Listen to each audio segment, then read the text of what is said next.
You are now listening to the War Report Podcast Network.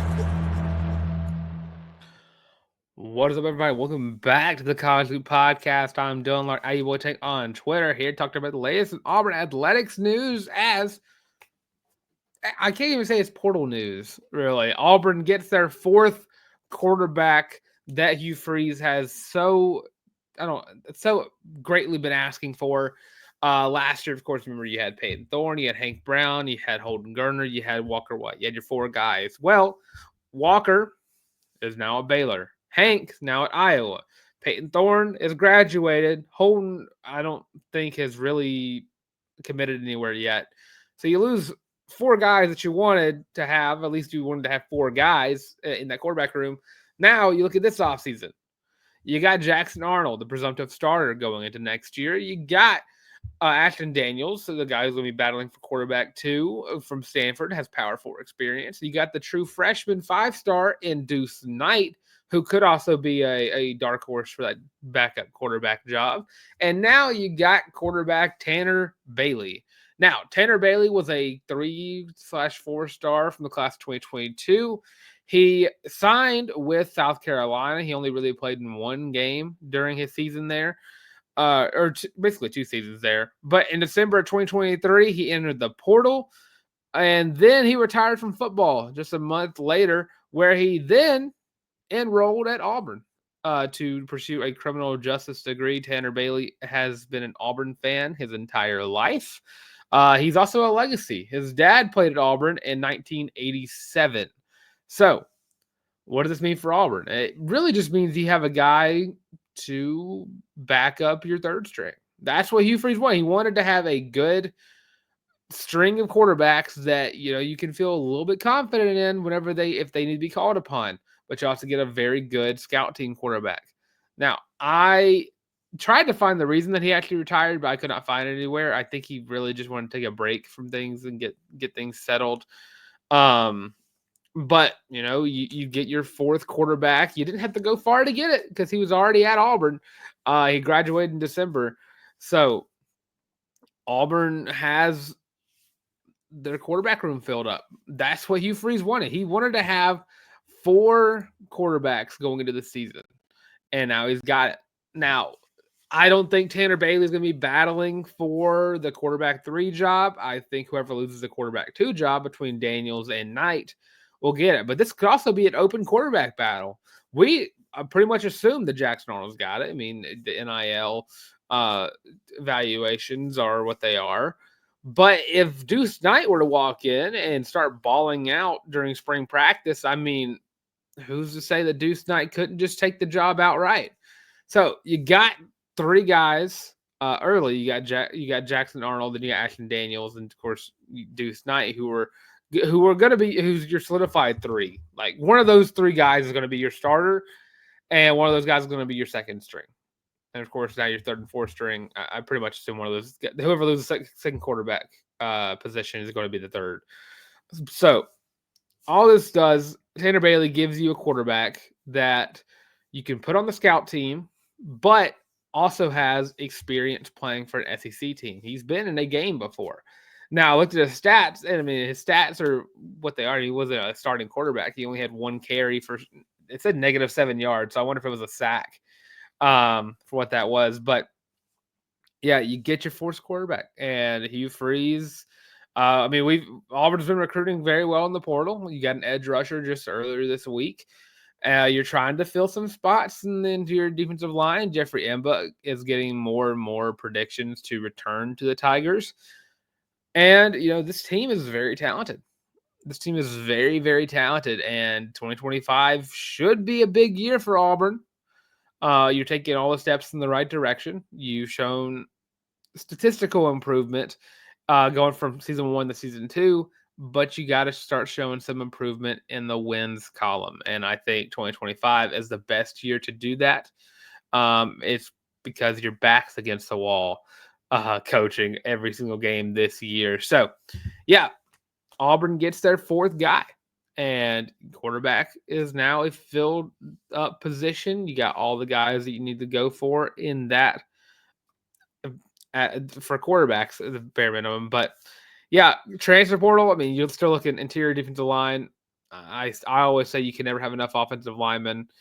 I don't know if Auburn's still looking at trying to get more wide receivers, but they did offer the App State guy not too long ago, and I would say tight end. Maybe get another tight end, but I'm not too sure. You lose two, I would assume you get two more. But you did get Ryan Gee and Hollis Davidson. So maybe you only need to get one, try to get some of the freshmen, see if they are ready to play going forward. But Auburn's killing the transfer portal. Now, speaking of people moving around and which way is happening, position coaches carousel is the next topic because a lot of stuff happened. So Tanner Burns, we talked about it last episode, I'm pretty sure. So Tanner Burns didn't get fired after an abysmal year for the special teams. Flags galore. People taking balls out of the end zone they shouldn't be taking out. And just the worst season of kicking Auburn's seen, and feels like ever. I don't know if it is ever, but it feels like ever. Sorry, I had to mute for a second to cough. But Tanner Burns, after getting a promotion, he was going to be a defensive assistant, as well as special teams coordinator. He is now headed to Texas State. He has some people he's very close with on that staff. He will be an associate head coach, as well as a special teams coordinator and a defensive assistant as well. So, got a promotion at Auburn, but then went to Texas State and got, in terms of name, I mean, you got more of a promotion. You became an associate head coach. You're still doing what you did at Auburn. I don't know what it implies with defensive assistant. That's all it said whenever I read about it. Wishing the best of luck. I mean, I wasn't the biggest fan of Tanner Burns last season. It was just a bad year. You saw the regression of Oscar Chapman. You saw the field goals missed all over the place. And I just, whoever is telling people to run kicks out of the back of the end zone and only getting 15 yards, sending the offense back even further back, especially because the flags that would happen if the people ran the ball out of the end zone, and then the offense got set back like the 5-yard line or the 15 or the 10, just inside the other red zone. It was abysmal, but wish him best of luck wherever he goes. And also, talking about the other carousel, so TJ Rushing, who was originally reported to be the outside linebackers coach, was a off the field defensive coach, now moving to on the field. He has been made official that he will be the safeties coach there to replace Charles Kelly. So TJ Rushing is a DJ Durkin guy. Talked about him extensively whenever he got his promotion. So yeah, he coached Texas A&M. He was there during the best years of the Jimbo Fisher defensive era. Even the Jimbo Fisher never really even touched the defensive play call sheet. So yeah, great hire there. And another great hire that happened, Rock Bellantoni has also returned to the Tigers. He was a part of the staff during the Harsin era. He coached outside linebackers for Harsin. And whenever he got hired out of FAU. I wasn't fully familiar with Bellantoni, but a lot of the players are. And of course, a lot of those guys played under Bellantoni, and the players loved the hire. Coach Rock is a player favorite coach who is I almost said a scheme guy, not a scheme guy, but a coach that players can get behind is the kind of coaches that you want on your team, especially whenever you load up this defensive roster. I mean, you look at last year, you had Charles Kelly, DJ Durkin, Crime Dog, Coach Vaughn, and I mean, 3 of those 4 guys are all back. The players wanted to play for those guys. Josh Aldridge is another guy, and he's off to be the defensive coordinator at ECU, and he's going to see tons of success over there. But yeah, Rock Bellantoni, former coach at Auburn, and is a guy that the players are super excited for. Which, when you get a coach that the players are excited for, you got the right guy. So yeah, he'll be coaching the outside linebackers and the edge rusher position. I think someone mentioned he might also be in charge of special teams, but I've not seen anything official on that, unless I've just not seen anything in the past 2 days since it happened.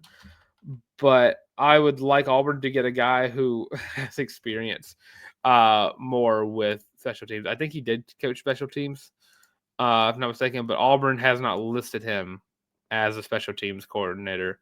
So, yeah, Bellantoni now outside linebacker. So you don't have any open spots on position coaches. So you're looking at crime dog corners. You got TJ Rushing at safeties, Vaughn at D line, Bellantoni at outside linebackers, and of course you got Coach DJ Durkin leading the charge of the defense. So, is there interior linebackers coach that I'm missing? That they didn't put on this little press release I'm reading. Regardless, get a guy who can only focus on special teams. I want a coach around the kicking, all the kickers, all the punters, all the return guys, the long snappers, the holders. I want a coach who is centered around making sure those guys are perfect. I can't, as an Auburn fan, I cannot go back-to-back years of having bad kicking. It can't happen. I'm not used to that. In my time as an Auburn fan, I've known all good kickers. My first kicker I remember was Wes Byram. Like the one I fully remember in my head is Wes Byram. After Wes Byram was Cody Parkey. After Cody Parkey was Daniel Carlson. After Daniel Carlson was Anders Carlson. And now I just have a whole stack of hats fall off my desk. So that's cool. And of course, Anders transitioned to McPherson. And McPherson, dealing with his intestinal issues. Now it's Towns Magoo. Not really. It's not now Towns Magoo, but it was Towns Magoo last year. So hopefully you get a guy who can be fully focused on fixing Auburn special teams. Because I cannot deal with another season of what I saw last year. So that's the coaching update. Got a guy leave, and then you got two guys who were made official. One guy made official in his position, another guy bringing in from Florida Atlantic. So that being said, that's going to do it for our football side of this episode of the College Loop. So we're going to quick little break. Other side of this break, we're going to talk about some Auburn basketball, reviewing their big win over Texas, as well as getting ready for men's and women's basketball as they continue their SEC conference play. So we'll be right back. Are you tired of having to rummage through just clothes after clothes after clothes, looking for something to wear? Are you tired of your friends making fun of you for your terrible fashion sense? Well, do we have the shirt for you?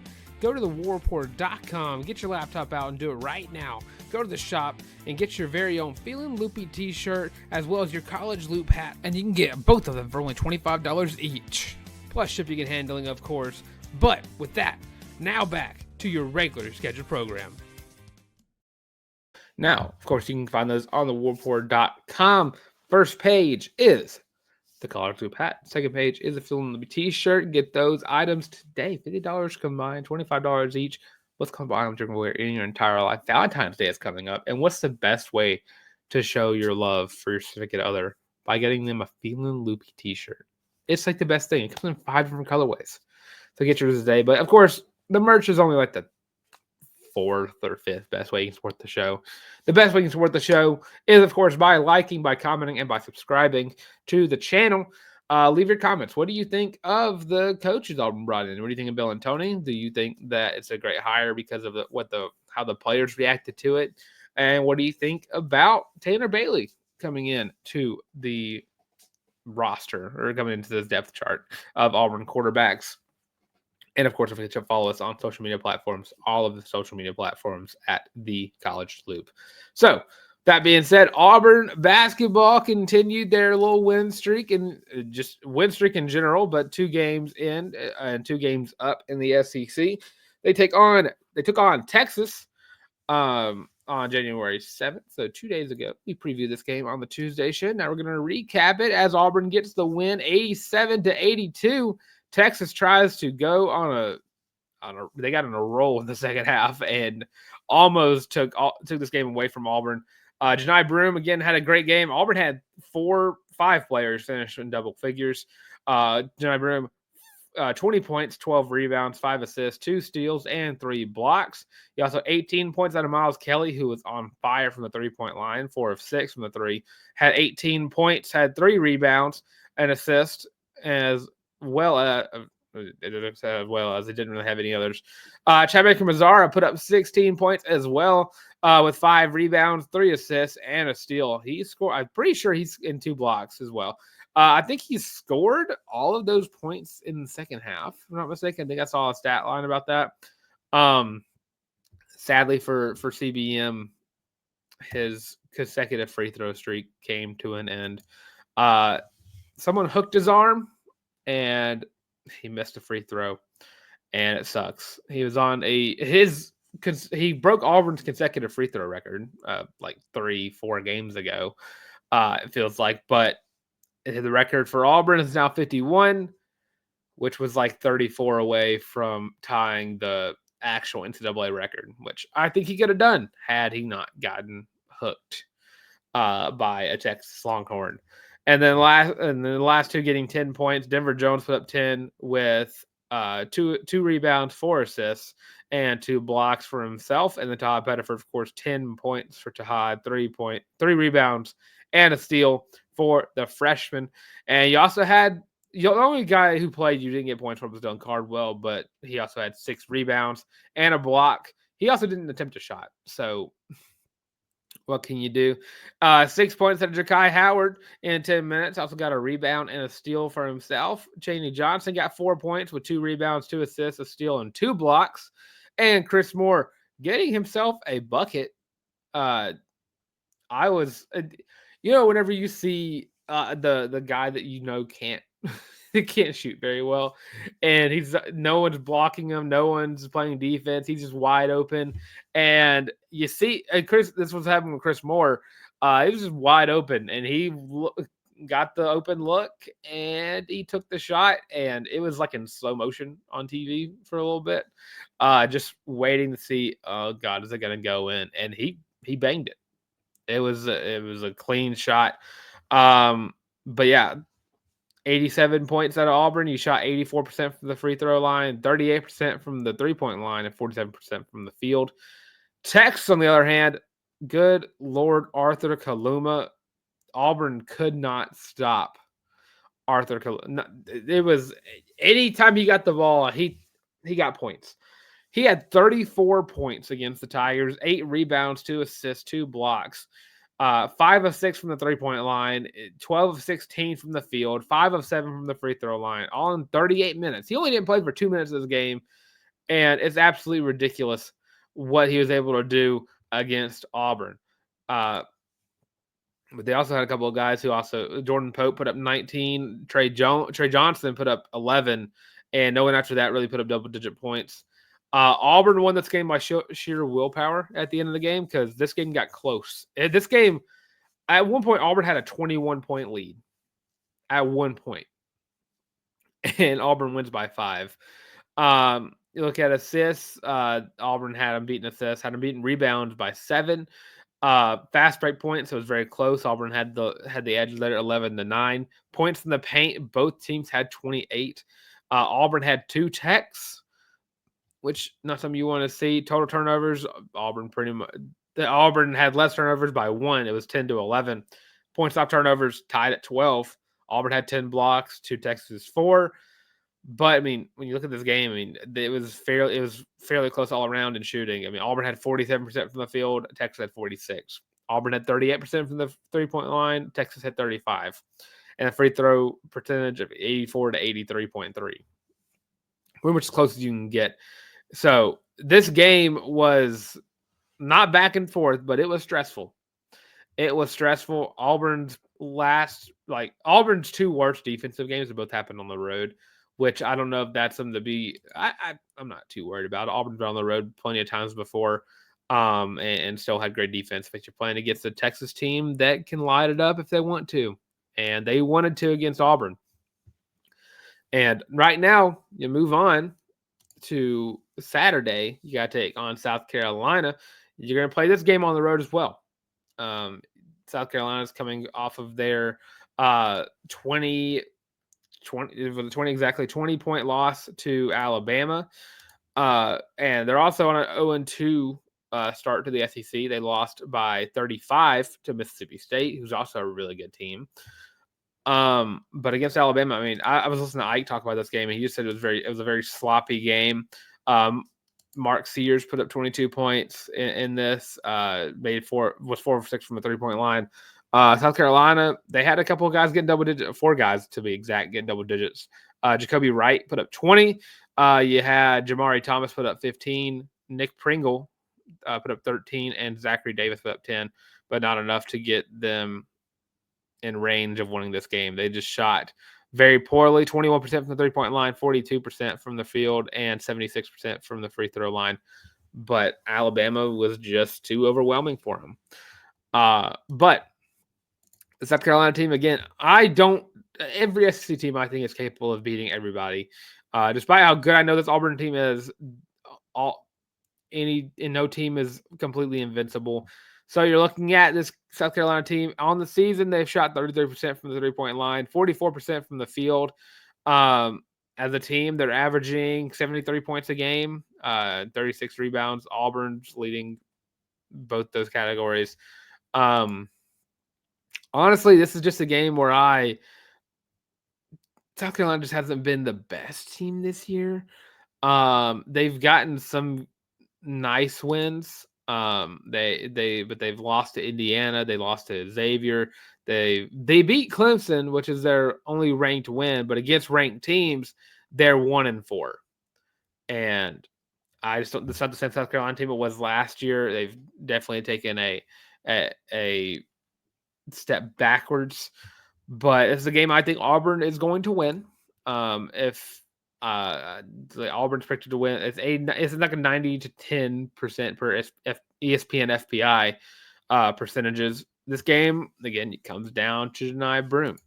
Again, just being the guy that he is. I mean, the best player who's leading the guy leading South Carolina in points is Colin Murray Boyles, who is a 6'7" sophomore. So it's going to come. He's going to be on Janai Broome. So you're going to have a battle of two guys who are both leading their teams in points.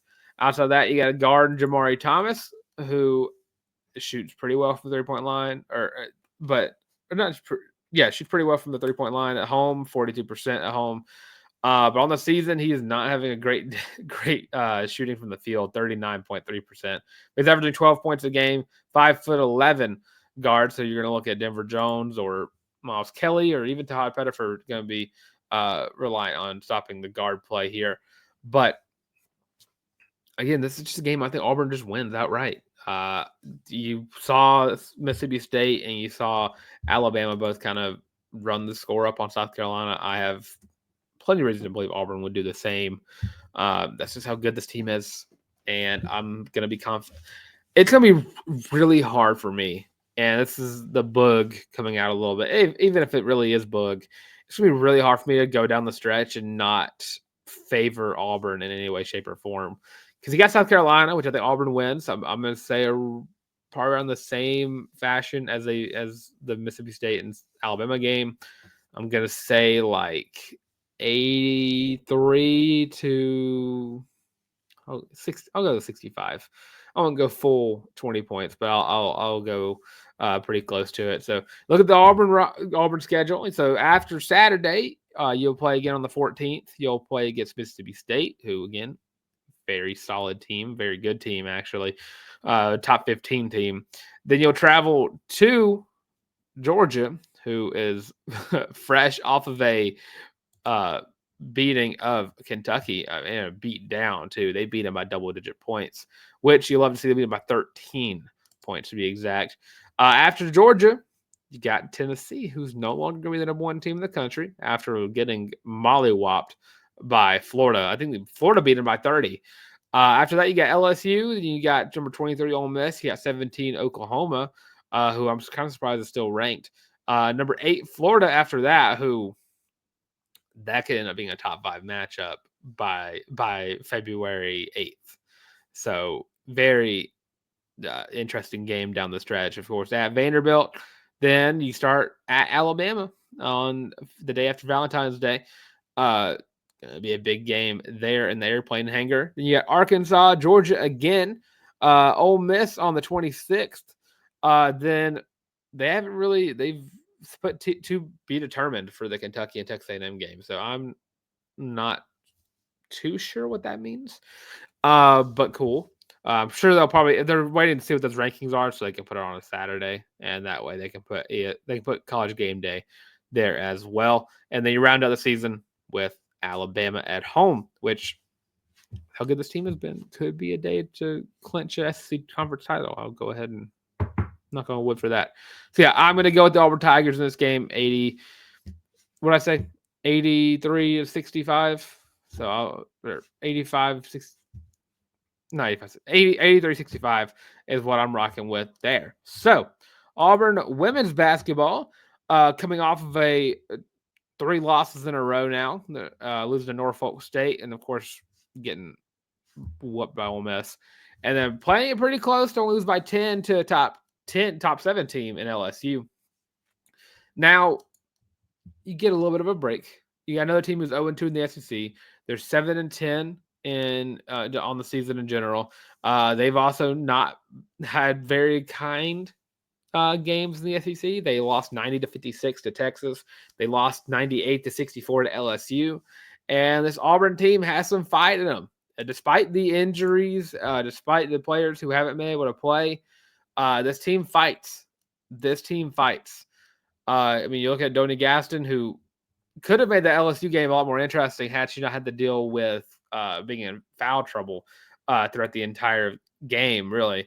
You look at Taylor Collins, who was able to perform very nicely, Celia Sambane. What Auburn needs to do is, continue what they did against LSU and just keep it going. Arkansas, it's not a very good team.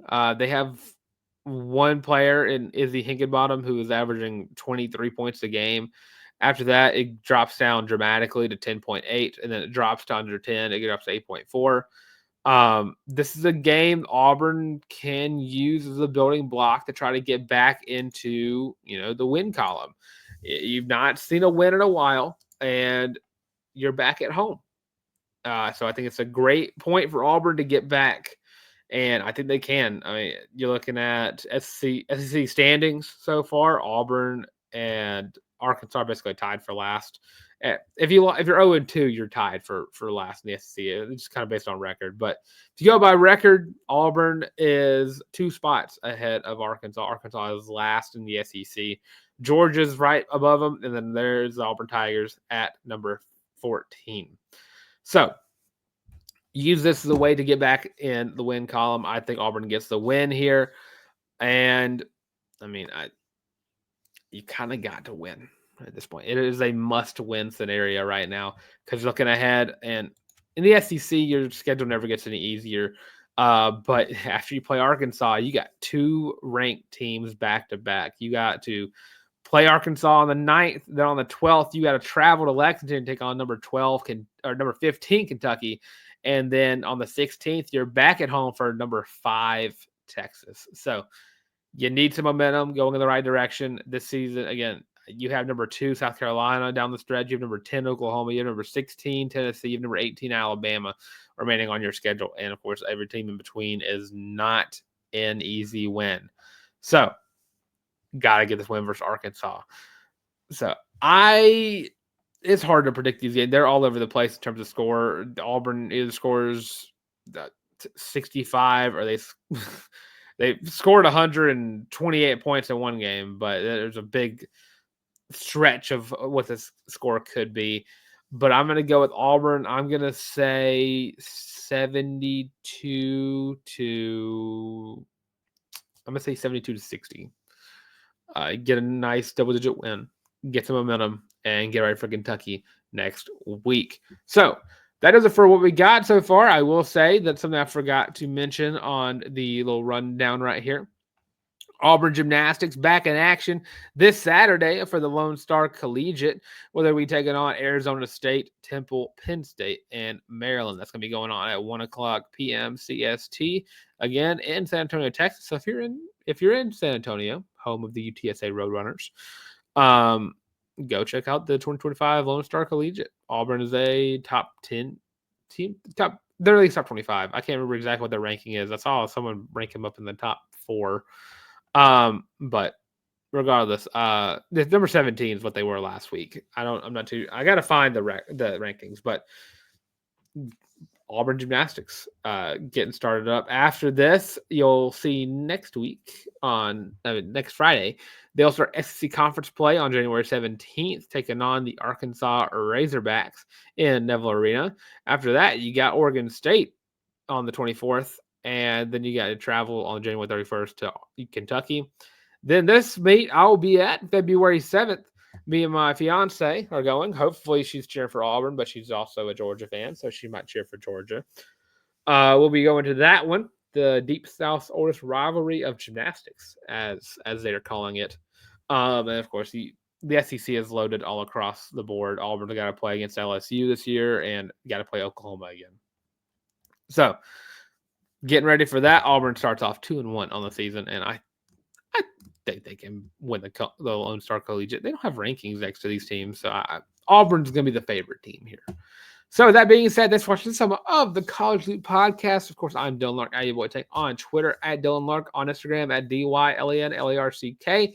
Everyone's from me right on the College Loop Podcast, where you like, comment, and subscribe. Leave your thoughts on Tanner Bailey or the Tanner Burns situation. What do you think about him departing for Texas State, and what do you think of the guys that they brought in to replace him for outside linebackers coach and Rock Bellantoni? And of course, don't forget to check out the audio versions of the show on Spotify Podcasts, Google Podcasts, of course, Amazon Music. Follow us everywhere on social media: Twitter, TikTok, Facebook, Instagram, the works. All those at the College Loop. Cannot overstate that enough. And with all that being said, thanks for watching some of the College Loop Podcast. And as always, War Eagle.